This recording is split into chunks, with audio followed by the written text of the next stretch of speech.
আকাশবাণী আগরতলা। স্থানীয় সংবাদ পড়ছি মনীষা কর্মকার।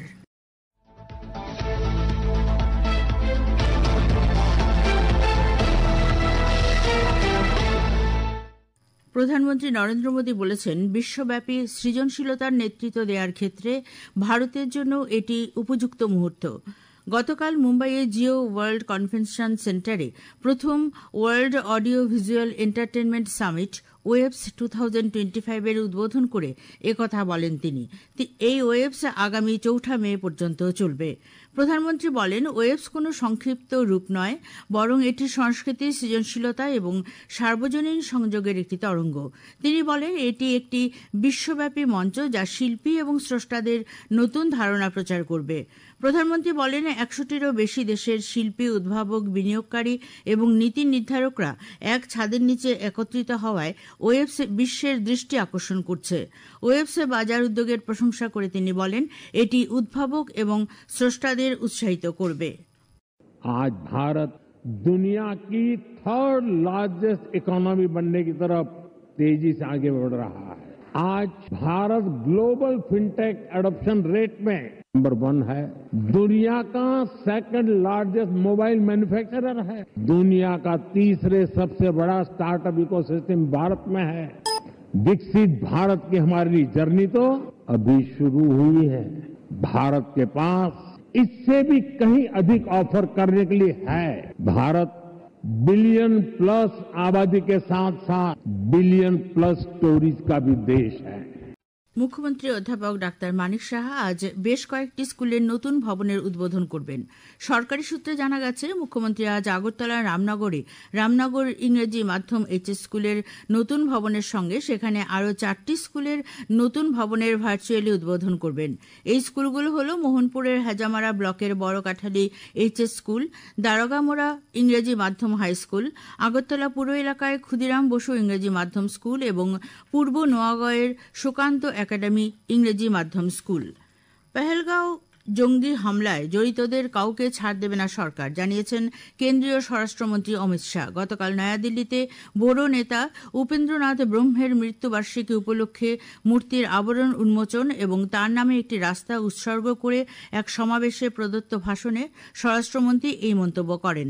দেশের প্রতিটি ইঞ্চি থেকে সন্ত্রাসবাদ নির্মূল করার সরকারের সংকল্পের কথা পুনর্ব্যক্ত করে অমিত শাহ বলেন, সন্ত্রাসবাদের বিরুদ্ধে লড়াই অব্যাহত থাকবে এবং যারা এই হামলা করেছে তাদের উপযুক্ত জবাব দেওয়া হবে। তিনি আরও বলেন, এই লড়াইয়ে শুধু 140 কোটি ভারতবাসী নয়, গোটা বিশ্ব ভারতের পাশে রয়েছে। সমাজ কল্যাণ ও সমাজ শিক্ষা দপ্তরের উদ্যোগে গতকাল থেকে আগরতলা অটল বিহারী বাজপেয়ী রিজিওনাল ক্যান্সার হাসপাতালে হেল্প ডেস্ক চালু হয়েছে। সমাজ কল্যাণ ও সমাজ শিক্ষামন্ত্রী টিঙ্কু রায় হেল্প ডেস্কের উদ্বোধন করে বলেন, রাজ্যে ক্যান্সার আক্রান্ত রোগীরা অল্প সময়ের মধ্যে যাতে ভাতা পেতে পারেন সেই লক্ষ্যে এই সহায়তা কেন্দ্র খোলা হয়েছে। ক্যান্সার আক্রান্ত রোগীদের মধ্যে যারা সরকারি চাকরি করেন না এবং যাদের বার্ষিক আয় 1,50,000 টাকার নিচে তারা এই ভাতা পেয়ে থাকেন। পরিবহন মন্ত্রী সুশান্ত চৌধুরী বলেছেন, এক সুপরিকল্পিত ও নিরাপদ সড়ক ব্যবস্থার মাধ্যমে রাজ্যের অর্থনৈতিক এবং পরিবহন ক্ষেত্রে উল্লেখযোগ্য অগ্রগতি সম্ভব। গতকাল জিরানিয়ার মোহনপুরে আসাম আগরতলা জাতীয় সড়কের সম্প্রসারণ নিয়ে এক বৈঠকে তিনি এই আশাবাদ ব্যক্ত করেন। পরিবহন মন্ত্রী বলেন, রাজ্যে যানবাহনের সংখ্যা বাড়ছে, তাই জাতীয় সড়ক প্রশস্ত করা এখন সময়ের দাবিতে পরিণত হয়েছে। রাজ্যের সার্বিক উন্নয়নের স্বার্থে তিনি স্থানীয় বাসিন্দা, ব্যবসায়ী এবং সংশ্লিষ্ট সকলের সহযোগিতা চেয়েছেন। জনজাতি কল্যাণমন্ত্রী বিকাশ দেববর্মা গতকাল জানিয়েছেন, 3টি বিদ্যালয়কে উচ্চ বুনিয়াদী বিদ্যালয়ে উন্নীত করা হয়েছে। বিদ্যালয়গুলি হল আমবাসা সাধুটিলার রাধামোহন মেমোরিয়াল বিদ্যালয়, কাঞ্চনপুরের উড়িছড়ার রতনমণি মেমোরিয়াল বিদ্যালয় ও করবুকের আশ্রম স্কুল।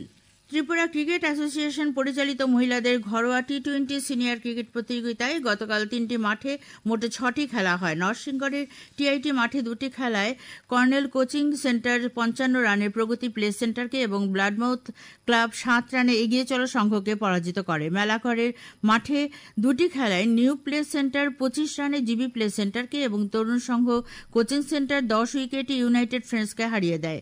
এছাড়া এমবিবি স্টেডিয়ামে 2টি খেলায় আগরতলা কোচিং সেন্টার 10 উইকেটে এডিনগর কোচিং সেন্টারকে এবং মৌচাক ক্লাব 7 উইকেটে চাম্পামুড়া কোচিং সেন্টারকে পরাজিত করে। আজ দুপুর পর্যন্ত আবহাওয়ার পূর্বাভাসে জানানো হয়েছে আকাশ অংশত মেঘলা থাকবে, বজ্রবিদ্যুৎ সহ হালকা থেকে মাঝারি ধরনের বৃষ্টিপাতের সম্ভাবনা রয়েছে। এছাড়া বৃষ্টিপাতের রাজ্যের কোথাও কোথাও ঘন্টায় 30 থেকে 40 কিলোমিটার বেগে ঝড়ো হওয়ার সঙ্গে বজ্রবিদ্যুৎ সহ বৃষ্টিপাত হতে পারে বলে সতর্কবার্তা দেওয়া হয়েছে। সিপাহীজলা জেলায় ভারী বৃষ্টিপাতেরও সতর্কতা রয়েছে। আগরতলায় আজ ভোরে সর্বনিম্ন তাপমাত্রা ছিল 21.8 ডিগ্রি সেলসিয়াস। দিনের সর্বোচ্চ তাপমাত্রা থাকবে 34 ডিগ্রির কাছাকাছি। স্থানীয় সংবাদ এখনকার মতো শেষ হলো। পরবর্তী বাংলা সংবাদ প্রচারিত হবে রাত 7:55।